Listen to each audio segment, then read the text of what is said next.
All right, welcome to our second edition of the North Florida Blitz. Marty Pallman, Joshua Wilson of FloridaHSFootball.com. We will take you through the next 30 minutes taking a look at high school football in North Florida, stretching from St. Johns County through Jacksonville, through Tallahassee, all the way in the Panhandle to Pensacola. And we will talk about that in the next 30 minutes. A lot to get to. We will have our interview coming up with Noah Schlicksup of Schlick Sports. He covers Creekside high school sports there in St. Johns County. They're coming off a big upset win over previously unbeaten Mandarin last weekend. And then that's the interview. That's coming up at 9:55. I'm sorry, from the time it was 9:55. And then we will have the Pick Six for you later in the show. We'll pick 6 games from around the North Florida area. If you tuned in last week and you're like, well, this show was at 7:30 last week. Well, we did a little bit of switch up because we realized that half of North Florida, where we're covering, is in the Central Time Zone. So we decided we would start this a little later, 9:45 Eastern, 8:45 Central. So that's where we'll be from now on Tuesday nights. And we moved South Florida to 7:30. So that's why we're on a little bit later tonight than we were last week. No, absolutely, but it works out better for her for half the part of the region that's in the hour behind us of right. Central Time. Sometimes it feels like if you drive into Central Time, maybe you have a little bit of jet lag. I don't know how that works, but we welcome the Central Time Zone there with the Panhandle. We love those people out there, especially out there in the Panhandle. A lot of great football teams out there, teams that sometimes don't get touches often. That's right, and we will talk about that some a little bit later on. But first, let's take a look. We call them the Blitz Lines, our headlines from North Florida football, breaking news. Yes, indeed. North Florida, the Blitz Lines. What's in the news in high school football? What is the news in the thing? I mean, I know we're going to talk to Noah Schlicksup about the big upset win that Creekside got over Mandarin. You know, we'll hold a little bit on that one right there, Marty. But how about St. Augustine Bartram Trail? It's always a classic. Always a classic. This one was at Fletch Brumley. I mean, it came down to the final seconds. I've been to one of those games. I mean, a couple of years ago. I mean, you talk about it, especially when it was Daryl Sutherland and then Brian Braddock and then Brian Braddock. Sorry, Joey Wells was there before. It's just those.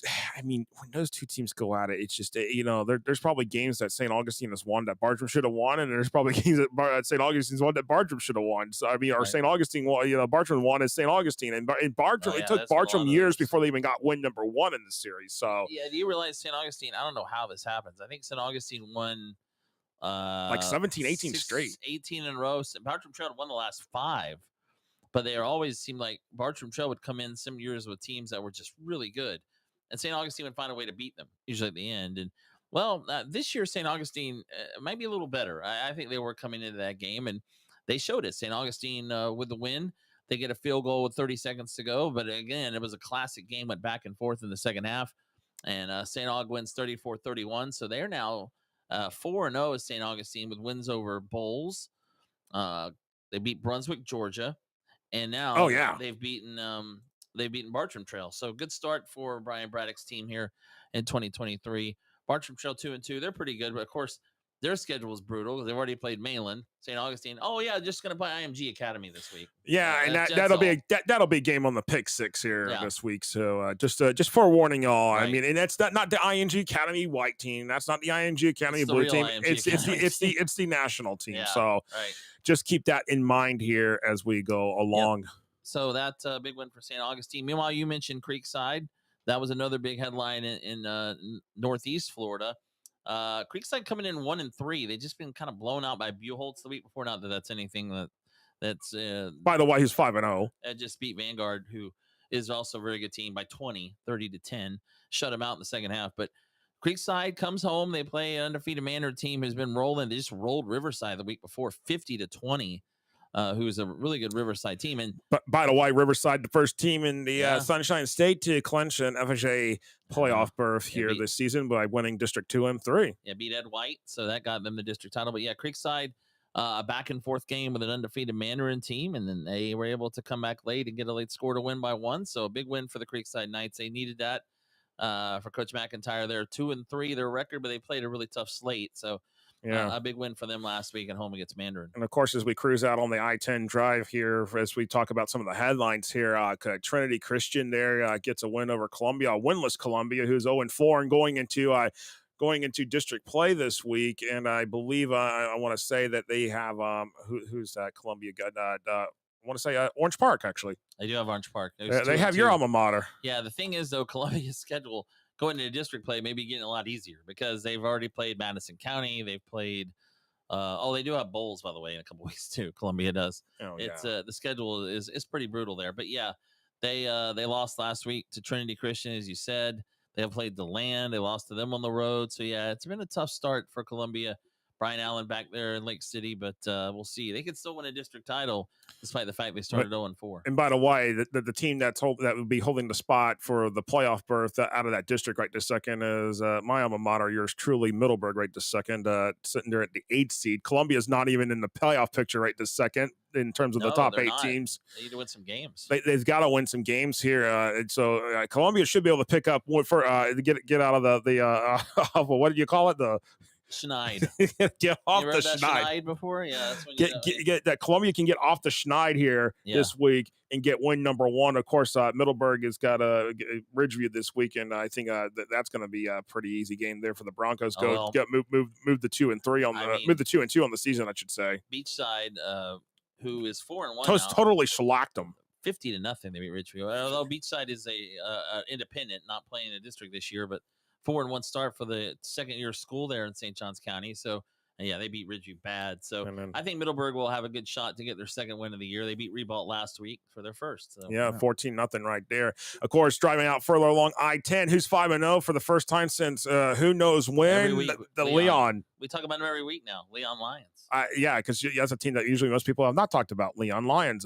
Child shuts out Rickards, by the way. So there's another team out there that's starting to turn some things around. And then, of course, one game that we picked on last week, we thought maybe, okay, Choctaw's rolling here. Well, and here's the answer.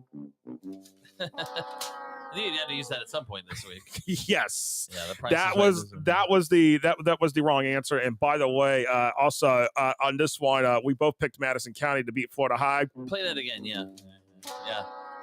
He definitely deserved to play that for that pick. I know. Those two picks right there just totally. That was just hey, thing that I mean. But a round of applause to Buchholz. Yeah, Buchholz continuing to roll.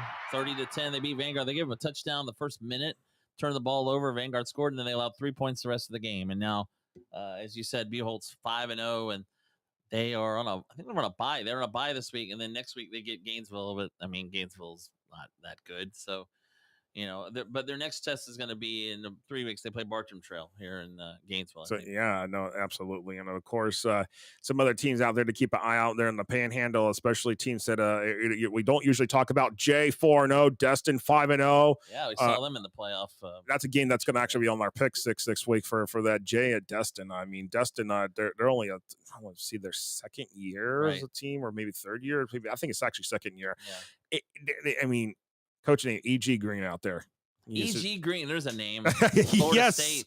That E.G. Green. Yeah, that E.G. Green. That E.G. Green. Yes, indeed. So yes, it's definitely worth the shot. So all right, Marty. Well, that's about it on the Blitz Lines here. And let's the Blitz Lines. We're gonna take what we call the water break, a 1-minute timeout. When we come back, we will have our interview this week with Noah Schlicksup, who covers Creekside sports, Creekside football, to talk about last week's big win over Mandarin. And we will return in 60 seconds here on the North Florida Blitz.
All right, welcome back here on the North Florida Blitz here. Josh Wilson, Marty Pallman here, and our interview this week in the interview section is Noah Schlicksup from Schlick Sports. And Noah, we're glad to have you on here and appreciate you joining us here. And Noah, I met you a couple years ago for the first time. I believe it was the Bartram Trail Creekside game. It's always a big game there, but saw you again just a couple weeks ago here at Gainesville when Creekside Buchholz. I mean, that was a good game in the first half, but not so much the second half, unfortunately. But Noah, I got to give props to Noah. Noah is only 16, broadcasting, and Wow, 16. yes, he's only 16. But I look young, but man, oh man. But I love what Noah's doing. I tell you, when I was 16, I was not doing what he's doing. I No. wish I had been. But no. So Noah, gotta just give us a background about yourself, and how did you get into this? What made your passion here big for getting into broadcasting? Well, I started getting into broadcasting when I was 12 years old. I lived up in Iowa at the time and wanted to start broadcasting high school basketball. So I went up to the athletic director at my local high school in North Scott and covered them for that season. Really got hooked. And when I came back down here to Florida, I actually flew back up for the state championships there, covered that, and then got down here, Creekside, right by where I live, and reached out to the athletic director, Luke Maribel, and he gave me the green light, and it's just kind of gotten going ever since. Yeah, Luke Maribel was basically the baseball coach there at Creekside, right? Now he's the Yes, AD. he was. Yeah. And the thing about Creekside too is the school hasn't been around very long. But it's really got a good athletic program. How did you end up in Florida? That's just coming from Iowa. You decided, you wanted to try something different. Yeah, that was on my parents. My dad got a chance to move jobs down here, and yeah, the warmer weather's nice, even though I'm wearing a sweatshirt in here tonight. And I see your Cubs plate behind you, and I'm watching them right now, trying to hold on against the Braves. It's not going very well, but it was 6-0. Now it's 6-5 now. But anyway, I'm a Cubs fan too. I'm sorry, but I thought I would commiserate with you a little bit. But let's talk about last week's game against Mandarin. Boy, quite a win. I know Creekside, the schedule this year has been pretty brutal, but they started 1-3, and Mandarin coming in and really been rolling teams. They beat Bowles. They beat Riverside, some good Jacksonville teams, and Creekside was able to pull that out, get a 1-point win late in a really exciting game.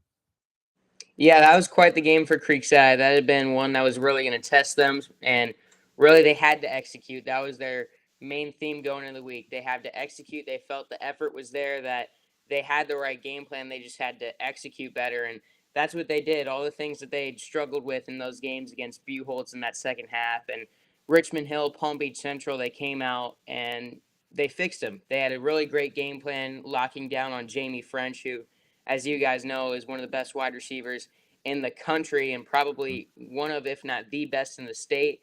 They were able to really limit him in that game. And offensively, I mean, it wasn't a flashy game. They only passed the ball 9 times, but they stuck to their gut, their game plan. They kept the ball on the ground and got enough points to come out with a really exciting passing touchdown at the end and a victory in front of their home fans. Yeah, no, absolutely. And I talk about the end of the game, because I think that's where the big thing happened, for y'all in terms of winning that game. I mean, what was the atmosphere like there, at Creekside, for this game? Because I know, St. Johns County football alone, it seems like every school in St. Johns County has a big electrifying atmosphere with their team sports. Oh, that was as loud as I've heard it in probably my entire time at Creekside. This is my 4th season. That last play, the passing touchdown to Arrows Toffer, that was as loud as I've heard it. And that entire drive, cinematic. Mandarin was going for it on 4th down. The defense got the ball back, and with 4 minutes to go, the offense drives down the field before that final play inside the 10-yard line. They had to convert on a 4th down a few plays before that. The chains had to come out. They got it by an inch, and the entire place just breathed a sigh of relief on one side, and on the other, quite the opposite. Creekside able on 4th and 3 to get that touchdown, and that was a celebration after that night. It was quite the experience.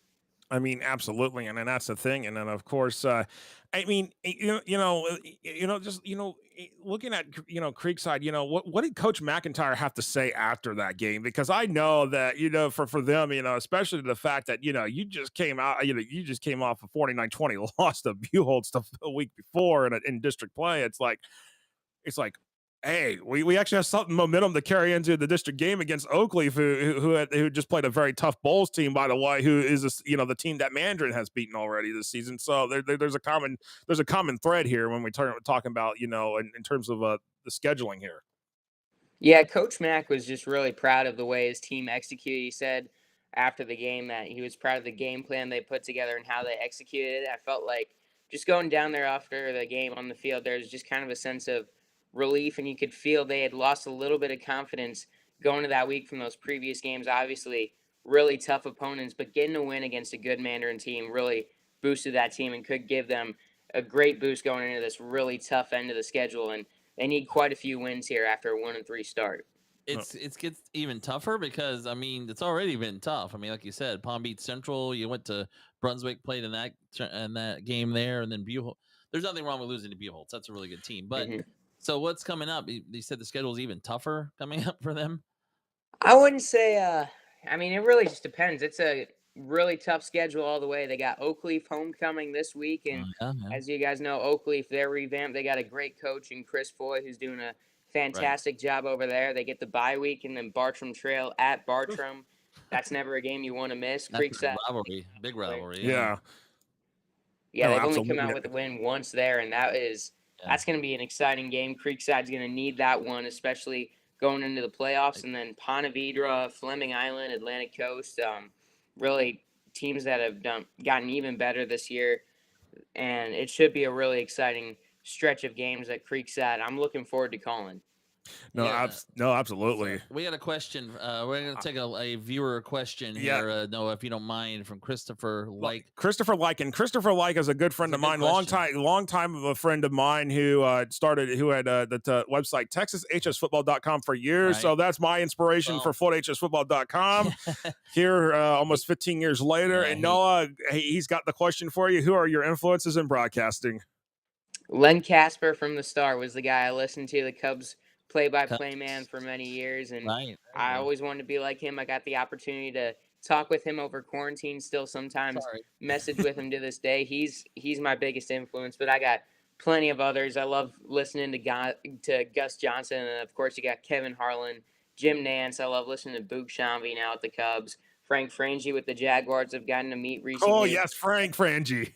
Love looking up to what he does and learning from him, so I got quite a few, too many to name, but I kind of take a look at what everybody does, and I try to, model what I do after it to some capacity and learn what I can. But I love listening to Len Casper. That was the voice of my childhood.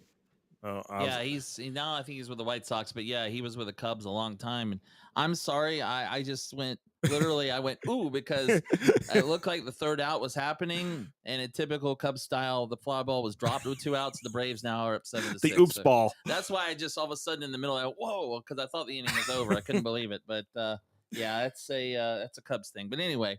Yeah, I'm with you on Noah.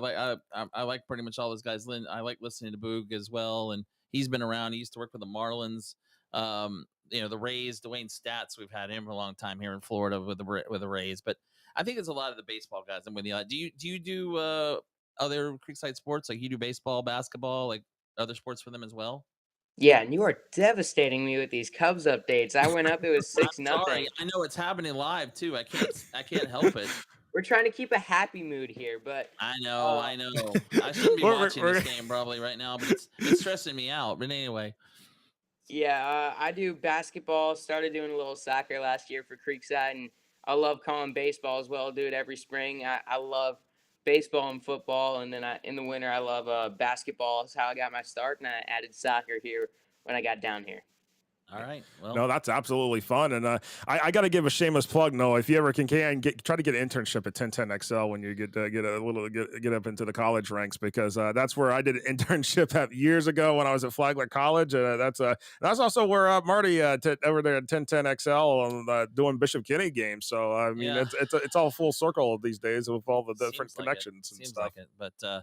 Yeah, I mean, I've had a chance to go over there to Bartram and Creekside. You got some really good schools in St. Johns County. A lot just a lot of good rivalries too. Just almost everyone is really good in that county. It's tough to win there. And actually, let me ask Noah this. Since in the last few years, I mean, 2 more schools have opened up there in St. Johns County, especially with Coy Creek and then Beachside. I mean, it just seems like more rivalries are going to be built here in the next few years, especially as once everybody else starts getting like Beachside on the schedule, especially and most likely that Beachside is in the same district with Bartram Trail. That whole northern St. Johns County will eventually end up together. I mean, what are your thoughts on that?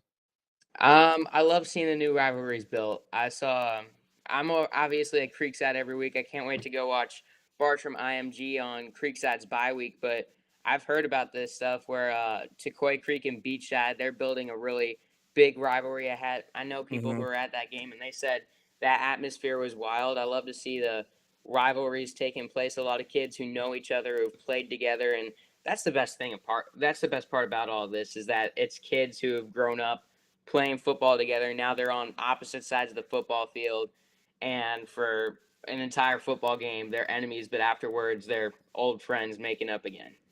No, absolutely. And Noah, tell everybody where they can find you at and follow you at here on, especially like on Friday nights. And then, of course, outside of football season with the other sports seasons, of course, like basketball, baseball, those sports. Everything I do now is on my YouTube channel, Schlick Sports. We got it on the screen right here. Appreciate that. So I'm calling every football game for Creekside audio only on there. And I also do interviews. I do a game day show for Creekside. I got a really fun interview this week with Jaguars Shaq Quarterman and Darius Williams, who are from each side, Ooh, Creekside fun. and Oakleaf, now on the Jags. So do a lot of fun stuff on there, and all my Creekside coverage is on there as well. No, absolutely. Appreciate it, Noah. And Marty, got anything else to add? No, I appreciate it, Noah. It was good talking to you. I enjoyed it. No, Noah, I appreciate it. And we'll be following. And of course, again, follow Noah there at Schlick Sports again on YouTube. And then, of course, he's also Schlick Sports, I believe, at Schlick Sports on Twitter, too. So that's where you can also find him on the social media platforms as well. So, Noah, appreciate it. Thank you guys for having me on. I had a blast. No, appreciate it. No, thank you so much. That was Noah Schlicksup there, and of course, it's it's just been a lot of fun here. And Marty, you told me we were going to interview him. I had no idea he was 16. That's the first time I've talked to the guy. I mean, that's something. And you know what? When he said he's been wanting to do that since he was 12, I kind of wanted to be a broadcaster since I was probably 9-10 years old. I remember when I was watching a lot of sports, and I think it's cool to listen to somebody who has had that love of that from really right away. So. And like I said, Creekside, that's a good place to be. I mean, they really are. The Cubs, the dude literally lost a fly ball in the lights. I mean, the Cubs are up 6-0. They're down 7-6. They're trying to make the playoffs. But anyway, I know I was watching that live. I literally gasped because I thought he was going to catch it. But the beauty of live streaming. I know, but anyway, yeah, that's just pretty cool to hear. And I was just talking to Mike Rideout about it. Mike met him as well. He said the same thing. He's like, yeah, he's been doing it since he was 12. So. That's cool to get that opportunity. I like to hear from people, from broadcasters who get into it and really enjoy it, because I do too. As much as that sometimes it annoys me. I'm glad to see like guys like Noah who's up and coming here and building his brand and building what he's doing. It makes me excited for the future, considering that we lost over the years. We have lost radio stations, we have lost TV stations that used to broadcast high school football games, and now they're few and far in between, because it's just it's either there's no one there for it, or it's just that people have moved on. But it's good to see Noah doing that for Creekside, and I'm glad that that he's building that, what he's doing there with Creekside, and it's fun that they get that coverage there. And of course, they get the teams that Creekside goes up against, they get to see that and hear what Noah does. So definitely appreciate that. And Marty, with that said, time for the pick six, my favorite music. Yes, indeed. All right. I appreciate it, Noah. Definitely tune in and tell your friends to also promote the get it there, subscribe our channel as well, Florida HS Football. Of course, you can go on Twitter there, youtube.com/Florida HS Football. Hit that subscribe button and click that notification bell, and y'all can get all the notifications when we go live or when we post other additional videos. Yeah, we'll start this week with we mentioned Trinity Christian. They host Rockledge. The schedule continues to be brutal for the Conquerors, and this week they're home against Rockledge. So And for that reason, because they're home and coming off a big win at Columbia, I think Trinity Christian will win this game at home against Rockledge. Yeah, and that's the thing. I like that, but Rockledge is coming off a big win at Kissimmee Osceola. I mean, that's the big thing. But Trinity Christian is no Osceola. Actually, Trinity Christian is much better than Osceola in my view, and that's why I'm going with TCA Conquerors here to start off the picks here this week. And I think that's the same pick that you got, Marty, and we'll be either 1 for 1 or 0 for 1 on that one. So. All right, here's the game. It's going to be interesting. IMG traveling to St. Johns County to play Bartram Trail. So that's and Bartram Trail coming off a stinging 34-31 loss to St. Augustine, and I'm telling you, Marty, this one's a tough one. I mean, this is tough here. I mean, head coach Corey Johnson, his first year there at Bartram Trail, but I mean, IMG is a really, really good team, still in the top 5 in terms of the teams in the Sunshine State. And I really got to say this. This is an IMG game. This is IMG in my view. I mean, but if Bartram pulls off the upset, great for them. And, that will boost your playoff power rankings by probably the millionth degree somehow. Well, I think we said this a couple of weeks ago when Bartram played Mainland. They're not the same Bartram team that they have been. I mean, it's going to be tough to replace a coach like Sutherland right away. They nearly beat Mainland, though, and they nearly beat them to work close. Number 1 team in the country. I mean, IMG Academy. So, yeah, I would take the Ascenders. Yes, the Ascenders. To ascend to St. Johns County and win this game. I like the word usage there. Right. There you go. All right. Our third game in terms of our pick 6 here this night is actually a game that should have been played in week 1 because COVID-19 had other plans for Trinity Catholic in that game and did not happen, and they rescheduled because both of them had the same bye week. Florida High at Trinity Catholic. Trinity Catholic 1-3. Florida High doing much better here in the situation, but Trinity Catholic's played a tough schedule, and this one's tough considering 2 teams that played in state championship games last year that was supposed to start off the season. Again, remind you, this was supposed to have been played week 1. But given the situation that Trinity Catholic went for 2 last week against Reigns to try to win it and did not happen. But, here's the thing. Trinity Catholic's been in a lot of close games, but I like Trinity Catholic's got also a great athlete. This is a tough one, Marty. I don't know. What are you thinking here, Marty, on this one? Well, what's funny? I took Madison County against Florida High last week. That was a mistake. I actually think Florida High is going to win this game, and I don't have any real reason, but but that's what I think is just Florida High is playing much better right now. You're right. Trinity nearly beat Reigns on the road. That would have been a big win for Trinity Catholic. Did you take Trinity? I am taking Trinity. I'll take Florida High. Well, actually, no, I'm taking Florida High. Sorry. No, I'm taking. Which is it? Which one is it? We're having a debate here now. Which one are we over? Is it? I don't know now. I'll go with. I'll take. I will take Trinity Catholic. Oh, the heck with it. You're gonna go opposite. Okay, yeah. Okay. So we got a difference here, but anyways, all right. Our next game here for the pick 6, Port St. Joe at Blountstown. Blountstown not really scoring the high output of points that we would know Blountstown to be scoring, and Port St. Joe basically almost got it handed to him by Rutherford, was coming into that game last week 0-4. Port St. Joe won 16-14. So I did this one as maybe, you know what, I have a feeling this is going to be the old-fashioned slobber knocker of dreaded rivals. Right. You got Port St. Joe, you got Blountstown. I'm going Blountstown here, thing, and let me actually correct that. It's supposed to be Blountstown. I'm sorry, people. I'm sorry. I misspelled it. It's Blountstown, and there we go. You didn't spell it right? No, I did not. Okay. Well, but I got to go Blountstown here on that one. I'll take Blountstown as well at home. I'm good with it.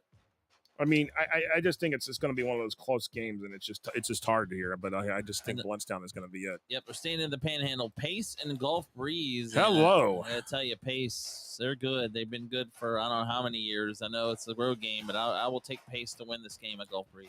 Pace, I mean, you know what?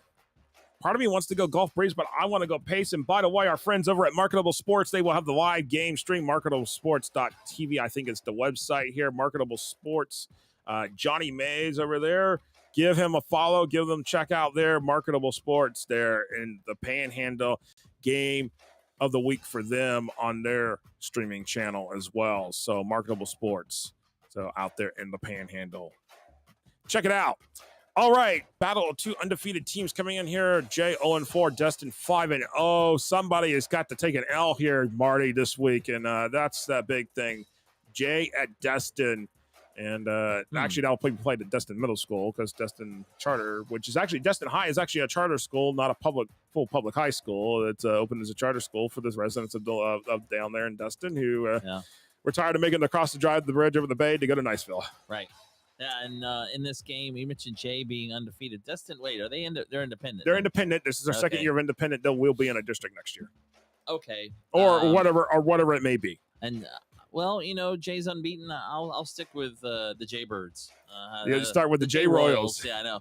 Not that I don't want to call them the Jaybirds, but yeah, the J Royals. I'll take them to continue their unbeaten. I like Jay. I like Jay. What Jay's done. I like what the Royals are done, but Destin has really looked solid. Destin's been, I think, a little bit more impressive in my mind than Jay. And I'm going opposite you, and I am taking the Destin Sharks here in this one, Marty. Okay, so we got a couple of differences there as well. You took Gulf Breeze or Pace? I'm sorry. I am taking Pace actually on that one. Okay, so I got Pace as well.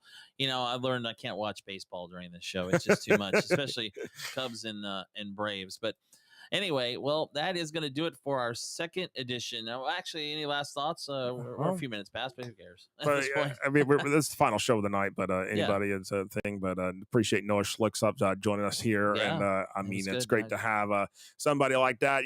What Noah's doing, only 16 years old, but working his way up. And he's got a bright future ahead of him. And we're glad to have Noah as part of one of the ones that here in the Sunshine State. He is just amazing, just awesome. Love what he's doing, and to see him a couple of weeks ago, and it's just amazing. I just can't believe there's somebody at 16 doing it. I'm just like, because I got to college, started doing it, so I was like 20 at least, and I've been doing it for a long time now. I feel like, I guess, but I can put your age and his age together and almost get past mine, not by much. Combining your age and his, so, but it is. I'm gonna have to check some of his games out too. Listen to him. Like I said, Mike Rideout had met him and told me a little bit about him. But yeah, we appreciate Noah being on, and I guess that'll do it for this week's edition of the North Florida Blitz. A long night tonight. We had the playoff preview 6 to 7. You can check that out as well. It's on Facebook, X, and YouTube as well, and then. Also, our Central Florida, South Florida, Gulf Coast, and the North Florida Blitz. So we'll talk to you again next week, again starting at 6 o'clock next Tuesday, 6 to 7. That was Marty Pallman. I'm Joshua Wilson. See ya. Bye.